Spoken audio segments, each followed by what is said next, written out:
ওম নমো ভগবতে বাসুদেবায় নম। রাধে রাধে।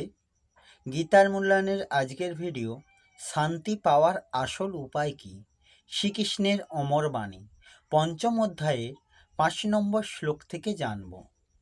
5 নম্বর শ্লোক সংস্কৃতে বলা হয়েছে, যৎসাংখ্যৈ প্রাপত্যে স্থানং তজ্যোগৈরপি গম্যতে একং সাংখ্যং চ যোগং চ য পশ্যতি সপশ্যতি। এর অনুবাদ হল, যিনি জানেন যে সাংখ্যযোগের দ্বারা প্রাপ্ত গতি কর্মযোগের দ্বারাও লাভ করা যায় এবং এভাবে সাংখ্যযোগ ও কর্মযোগকে এক বলে জানেন, তিনিই যথার্থ তত্ত্বদ্রষ্টা। এই শ্লোকে অপর একটি অনুবাদ হল,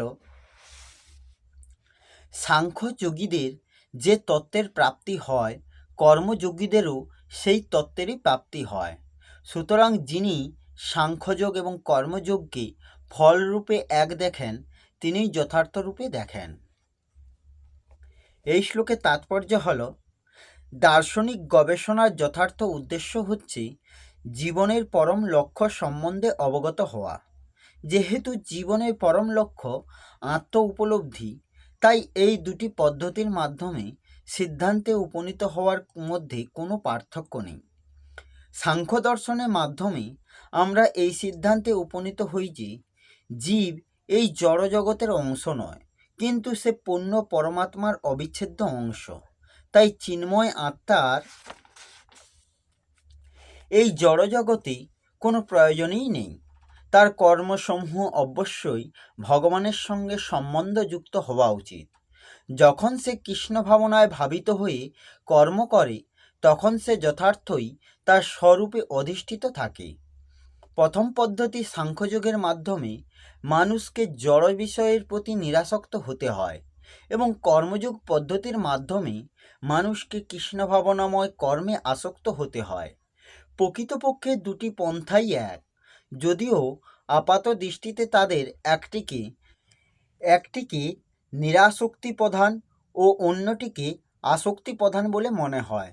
জড়বস্তুর প্রতি অনাসক্তি এবং শ্রীকৃষ্ণের প্রতি আসক্তি এক ও অভিন্ন।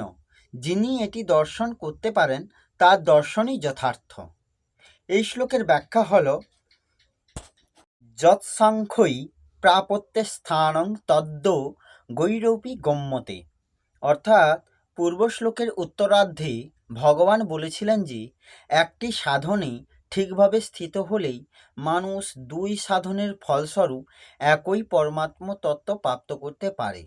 সেই কথাটি প্রতিষ্ঠিত করতে ভগবান উপরিউক্ত পদে অন্যভাবে জানালেন যে যে তত্ত্ব সাংখ্যযোগী প্রাপ্ত করেন, সেই তত্ত্ব কর্মযোগীও প্রাপ্ত করেন।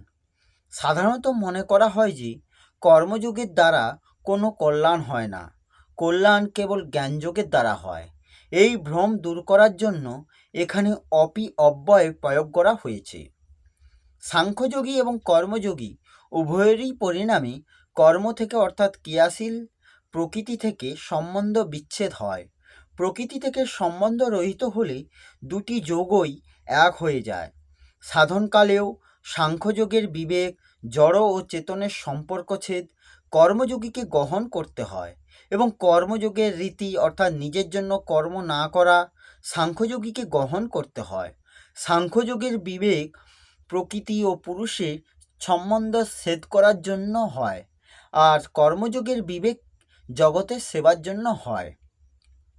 সিদ্ধি প্রাপ্তি হলে সাংখ্যযোগী এবং কর্মযোগী উভয়েরই এক অবস্থা হয়, কারণ দুই যোগীরই নিজ নিজ সাধনায় নিষ্ঠা থাকে। সংসার অতি বিষম, ঘনিষ্ঠতম সাংসারিক সম্পর্কেও বৈষম্য থাকে, কিন্তু পরমাত্মা হচ্ছে সম। সুতরাং জগৎ সংসার থেকে সর্বতভাবে সম্পর্ক রহিত হলেই সমরূপী পরমাত্মাকে লাভ করা সম্ভব হয়। সংসার থেকে সম্পর্ক ছেদ করার দুটি যোগপদ আছে, জ্ঞানযোগ এবং কর্মযোগ। আমার সৎ স্বরূপে কখনো অভাব হয় না, কামনা এবং আসক্তিতেই অভাব জন্মায়। এরূপ চিন্তা থেকে মুক্ত হওয়াকেই জ্ঞানযোগ বলে।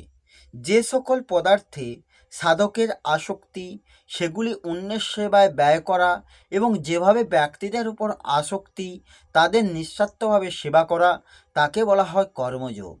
এইভাবে জ্ঞানযোগে বিবেক ও বিচার দ্বারা এবং কর্মযোগে সেবার দ্বারা সংসার থেকে সম্পর্ক ছেদ হয়।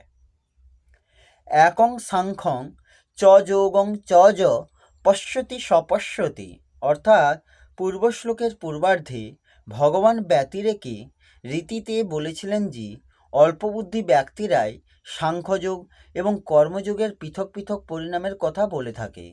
সেই কথায় অম্বয় রূপে রীতিতে বলেছেন যে যে ব্যক্তি এই দুই সাধনের পরিণাম একই রূপে দেখেন সেই যথার্থদর্শী। এইরূপ চতুর্থ এবং পঞ্চম শ্লোকে সার হলো এই যে ভগবান সাংখ্যযোগ এবং কর্মযোগ দুটিকে পৃথক সাধন বলে মনে করেন এবং দুটিরই পরিণামে এক পরমাত্মা প্রাপ্তি বলে মানেন। যারা এই সত্যকার তথ্য জানে না তাদের ভগবান অল্পবুদ্ধি বলেন, আর যারা এটি জানেন তাদের ভগবান যথার্থদর্শী বা বুদ্ধিমান বলেন। এই শ্লোকের বিশেষ কথা হলো কোনো সাধনাতে পূর্ণতা পেলেই বাঁচার আশা, মৃত্যুর ভয়, পাওয়ার লোভ এবং কিছু করার আসক্তি, এই চারটি পুরোপুরি দূর হয়। যা সর্বক্ষণ নষ্ট হচ্ছে, অর্থাৎ যা সর্বক্ষণ অনস্তিত্বের দিকে যাচ্ছে, সেই শরীরের মৃত্যু ভয় থাকে না। আর যার নিত্য বিরাজমান সেই স্বরূপের বাঁচবার ইচ্ছা থাকতে পারে না। তাহলে বাঁচার ইচ্ছা এবং মৃত্যুর ভয় কার হয়? স্বরূপ যখন শরীরের সঙ্গে একাত্ম হয় তখন তাতে বাঁচার ইচ্ছা, মৃত্যুর ভয় জন্মায়। বাঁচার ইচ্ছা এবং মৃত্যুর ভয় জ্ঞানযোগের বিবেক দ্বারা এই দুইয়েরই অবসান ঘটে। পাওয়ার আকাঙ্ক্ষা তারই হয় যার মধ্যে কোনো অভাব আছে। নিজ স্বরূপ ভাবময়, এতে কখনো অভাব হতে পারে না। তাই স্বরূপের কখনো কিছু পাওয়ার ইচ্ছা থাকে না। পাওয়ার ইচ্ছা না থাকায় তার মধ্যে ক্রিয়ার আসক্তিও হয় না। স্বরূপ নিজে ভাবময় হলেও যখন অভাব রূপে শরীরের সঙ্গে একাত্ম হয় তখন তার অভাব বোধ হতে থাকে, যার ফলে তার পাওয়ার আকাঙ্ক্ষা জন্মায় এবং সেই আকাঙ্ক্ষার ফলে করবার অনুরাগ জন্মায়। পাওয়ার আকাঙ্ক্ষা এবং করবার আসক্তি এই দুটি কর্মযোগের দ্বারা দূর হয়। জ্ঞানযোগ এবং কর্মযোগ এই দুটি সাধনের কোনো একটিতেই পূর্ণতা প্রাপ্তি হলে বাঁচার ইচ্ছা, মৃত্যু ভয়, কিছু পাওয়ার ইচ্ছা এবং কিছু করার আসক্তি, এই চারটি সর্বতভাবে দূর হয়। এই হল শ্রীমদ্ ভগবদ্গীতার পঞ্চম অধ্যায়ের 5 নম্বর শ্লোকের অনুবাদ সহ ব্যাখ্যা। আসবো পরের ভিডিওতে। রাধে রাধে। জয় শ্রীকৃষ্ণ। জয় গীতা।